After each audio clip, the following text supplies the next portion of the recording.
The debate में आपका स्वागत है। आज हम एक बहुत ही कह सकते हैं संवेदनशील और उलझे हुए मुद्दे पर बात करने वाले हैं। ये मुद्दा भारत के नए असिस्टेड रिप्रोडक्टिव टेक्नोलॉजी कानून यानी ART एक्ट से जुड़ा है। असल में ये कानून IVF के बाद बचे हुए पूरी तरह से वायबल मतलब जीवनक्षम फ्रोजन भ्रूण को किसी दूसरे निसंतान जोड़े को दान करने से रोकता है।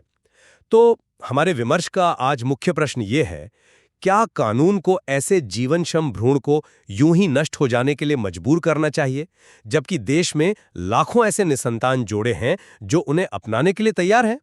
ये सवाल अब दिल्ली हाईकोर्ट के सामने भी है। मेरा मानना है कि ये पाबंदी ना सिर्फ बेतुकी और विरोधाभासी है, बल्कि ये लोगों के बुनियादी संवैधानिक अधिकारों का हनन भी करती है। और मेरा नजरिया इस पर थोड़ा अलग है। मुझे लगता है कि ये पाबंदी एक सोची समझी नियामक सावधानी हो सकती है, जो हमें भविष्य की कई बड़ी नैतिक और कानूनी मुश्किलों से बचाने के लिए शायद जरूरी है। देखिए, इस कानून में एक बहुत बड़ी अजीब बात है, एक सीधा साधा विरोधाभास। एक तरफ तो ये कानून कहता है कि आप डोनर स्पर्म और डोनर एग से एक ताज़ा भ्रूण बनाकर इस्तेमाल कर सकते हैं। ऐसे में जो बच्चा पैदा होता है उसका अपने माता पिता से कोई जेनेटिक रिश्ता नहीं होता और कानून वो इस बात को पूरी तरह से मान्यता देता है। लेकिन दूसरी तरफ जब एक पहले से मौजूद फ्रोजन और बायोलॉजिकली बिल्कुल वैसे ही भ्रूण की बात आती है तो कानून कहता है कि नहीं, आप इसे दान नहीं कर सकते। ये तो साफ साफ मतलब एक दोहरा मापदंड है। ये संविधान के आर्टिकल 14 यानी समानता के अधिकार के खिलाफ है, क्योंकि ये ताजे डोनर भ्रूण चाहने वालों और फ्रोजन भ्रूण अपनाने की इच्छा रखने वालों के बीच बिना किसी तर्क के भेदभाव करता है। और इससे भी बढ़कर ये आर्टिकल 21 के तहत मिले जीवन और व्यक्तिगत स्वतंत्रता के अधिकार पर सीधा हमला है, जिसमें अपनी मर्जी से परिवार बनाने का अधिकार भी शामिल है। आप सोचिए, आप एक जीवनक्षम भ्रूण को नष्ट होने के लिए मजबूर कर रहे हैं, जबकि एक परिवार उसे जिंदगी देने को तैयार है। ये कहाँ का तर्क है? एक मिनट रुकिए, मुझे लगता है कि आप एक बहुत जरूरी बात शायद नजरअंदाज कर रहे हैं। ये कानून सिर्फ बायोलॉजी के बारे में नहीं है, ये रेगुलेशन के बारे में है। इसका मुख्य मकसद ART टेक्नोलॉजी को नियंत्रित करना और उसके संभावित शोषण को रोकना है। कानून हर भ्रूण को उस कपल से जोड़कर रखता है जिसके लिए वो मूल रूप से बनाया गया था। ये एक साफ लकीर खींचता है ताकि भविष्य में विरासत के अधिकार, बच्चे की पहचान या माता-पिता के अधिकारों को लेकर कोई कानूनी सिरदर्द पैदा न हो। ताज़ा डोनर भ्रूण और सरप्लस फ्रोजन भ्रूण में बायोलॉजिकल फर्क नहीं है, मैं ये मानती हूँ, लेकिन उनके बनने के इरादे और प्रक्रिया में ज़मीन आसमान का फर्क है। ताज़ा भ्रूण एक खास मकसद से एक खास जोड़े के लिए बनाया जाता है। सरप्लस भ्रूण एक प्रक्रिया का वो एक बचा हुआ हिस्सा है, तो उसके लिए एक निश्चित अंत तय करना, चाहे वो रिसर्च हो या नष्ट होना, एक जिम्मेदार नियामक कार्रवाई है। हो सकता है कि कानून बनाने वाले एक फिसलन भरी ढलान से बचना चाहते थे, जहां भ्रूण एक खरीदी और बेची जाने वाली चीज बन सकते हैं। ये फिसलन भरी ढलान वाला जो तर्क है ना, ये तो हर उस नई चीज के लिए दिया जाता है जिसे हम समझना नहीं चाहते। आप अंगदान मतलब ऑर्गन डोनेशन को ही देख लीजिए। जब वो शुरू हुआ था तब भी तो यही डर था कि इंसानी अंगों का बाजार बन जाएगा, शोषण होगा। लेकिन हमने क्या किया? हमने एक मजबूत रेगुलेटरी ढांचा बनाया, नियम बनाए, और आज वही सिस्टम लाखों लोगों की जान बचा रहा है। हम भ्रूणदान के लिए वैसा ही एक सुरक्षित और नैतिक ढांचा क्यों नहीं बना सकते? सीधे सीधे दरवाजा बंद कर देना तो कोई हल नहीं हुआ। आपका ये कहना कि ताजे और फ्रोजन भ्रूण की इरादे में फर्क है, उस जोड़े के लिए क्या मायने रखता है जिसे बच्चे की जरूरत है? उनके लिए तो दोनों ही एक उम्मीद है। नहीं, ये इतना आसान नहीं है। अंगदान और भ्रूणदान में एक बुनियादी फर्क है। अंगदान में एक जिंदगी बचाई जाती है, जबकि भ्रूणदान से एक नई जिंदगी बनाई जाती है, जिसके साथ पहचान, विरासत और रिश्तेदारी के बेहद पेचीदा सवाल जुड़े होते हैं। हम भारत में सरोगेसी का जो अनुभव रहा है, उसे कैसे भूल सकते हैं?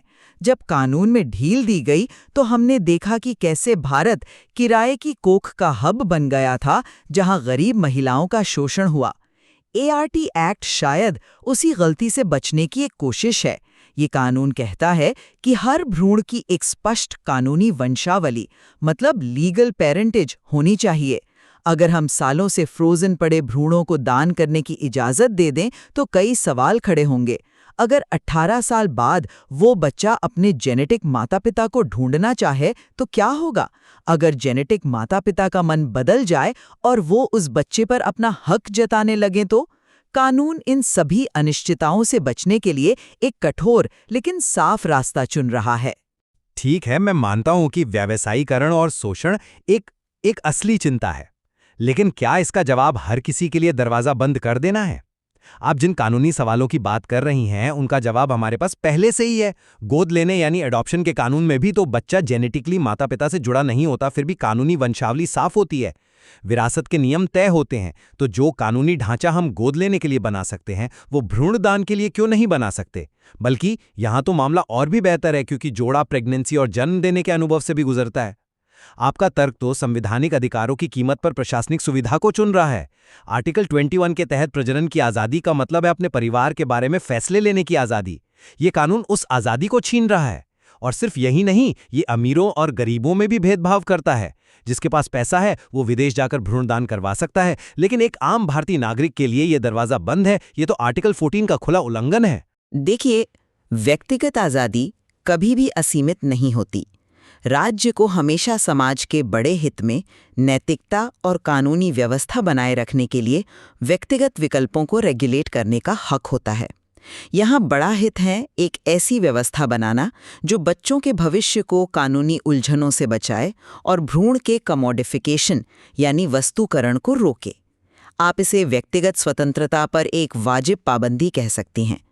मान लीजिए हम दान की इजाज़त दे देते हैं, तो क्या हम अनजाने में एक ऐसा बाजार नहीं बना देंगे जहां अच्छे जेनेटिक गुणों वाले भ्रूणों की मांग बढ़ जाएगी, जहां लोग अपने बचे हुए भ्रूणों के लिए शायद पैसे की उम्मीद करने लगेंगे?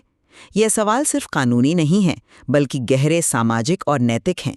कानून ने शायद इन सवालों का सामना करने के बजाय इनसे बचना ही बेहतर समझा। और इसी को तो विधायी बेतुकापन कहते हैं।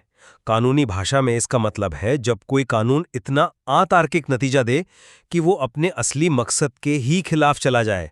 यहाँ मकसद आरटी को रेगुलेट करना है, ना कि जरूरतमंद लोगों को सजा देना। आप एक क्लिनिक का मंजर सोचिए। एक कपल है जिसके आईवीएफ से 5 भ्रूण बने। एक बच्चे के बाद उनका परिवार पूरा हो गया। अब उनके पास 4 बेहतरीन जीवनक्षम भ्रूण हैं। कानून कहता है कि 10 साल बाद या तो वो उन्हें रिसर्च को दें या उन्हें नष्ट होने दें। और उसी क्लिनिक के दूसरे कमरे में एक दूसरा कपल बैठा है जो 5 साल से हर महीने पैसे जोड़ रहा है ताकि वो एक आईवीएफ साइकिल का खर्च उठा सके, और शायद वो भी नाकाम हो जाए। ये क्या है? ये नैतिक रूप से दिवालियापन नहीं तो और क्या है? जीवन की एक संभावना को आप सिर्फ इसलिए खत्म कर रहे हैं क्योंकि आपके पास उसे संभालने के लिए नियम बनाने की इच्छा शक्ति नहीं है। मुझे खेद है, लेकिन मैं इस भाषा से सहमत नहीं हो सकती। ये सुनने में कठोर लग सकता है, लेकिन ये निश्चितता देता है। 10 साल की समय सीमा और 2 साफ विकल्प, रिसर्च या नष्ट होने देना, भ्रूणों को हमेशा के लिए कानूनी अधर में लटकने से रोकते हैं। ये एक पॉलिसी फैसला है जो पेचीदगी से बचने के लिए स्पष्टता को तरजीह देता है। और यहाँ नष्ट होने देना, लेटिंग पेरिश, इस शब्द पर ध्यान देना जरूरी है। कानून ये नहीं कह रहा कि जाओ और भ्रूण को नष्ट कर दो। वो एक सक्रिय विनाश का आदेश नहीं है। इसका मतलब है कि जब आप स्टोरेज के पैसे देना बंद कर देंगे तो प्राकृतिक प्रक्रिया के तहत वो भ्रूण वायबल नहीं रहेगा। ये एक कठोर लेकिन साफ अंत है जो अनगिनत कानूनी और भावनात्मक उलझनों को जन्म लेने से पहले ही रोक देता है। लेकिन इस साफ सुथरे अंत की सामाजिक कीमत क्या है? आंकड़े बताते हैं कि भारत में लगभग 3 करोड़ जोड़े बांझपन से जूझ रहे हैं। आईवीएफ बहुत महंगा है और गोद लेने की प्रक्रिया इतनी लंबी और थका देने वाली है कि कई लोग बीच में ही हिम्मत हार जाते हैं। भ्रूणदान इन लोगों के लिए एक सुनहरा मध्य मार्ग हो सकता था। ये उन्हें गर्भधारण और प्रसव के उस गहरे भावनात्मक अनुभव को जीने का मौका देता है जो उनके लिए शायद दुनिया की सबसे बड़ी खुशी हो सकती है। इस विकल्प को बंद करके कानून समाज की एक बहुत बड़ी और असली ज़रूरत से मुंह फेर रहा है। कानून का काम लोगों की मदद करना होना चाहिए, उनके रास्ते में नई दीवारें खड़ी करना नहीं। और ये हमें मेरे पहले बिंदु पर वापस लाता है, जब समाज में इतनी बड़ी जरूरत मौजूद है तो ताजे और फ्रोजन भ्रूण के बीच का ये तथाकथित प्रक्रियात्मक अंतर और भी ज्यादा मनमाना और क्रूर लगने लगता है। सामाजिक जरूरत एक अहम पहलू है, मैं इससे इनकार नहीं कर रही, लेकिन कानून बनाते समय वो इकलौता पहलू नहीं हो सकता।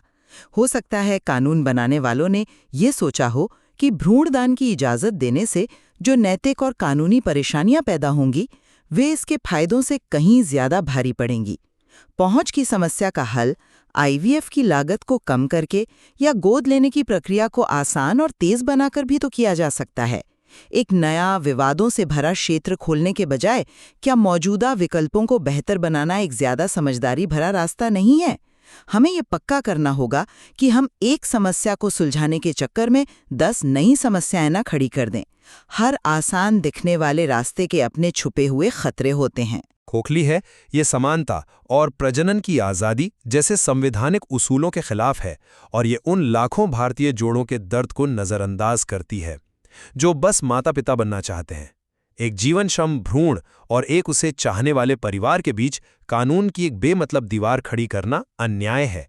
विज्ञान हमें एक मौका दे रहा है और कानून उसे हमसे छीन रहा है।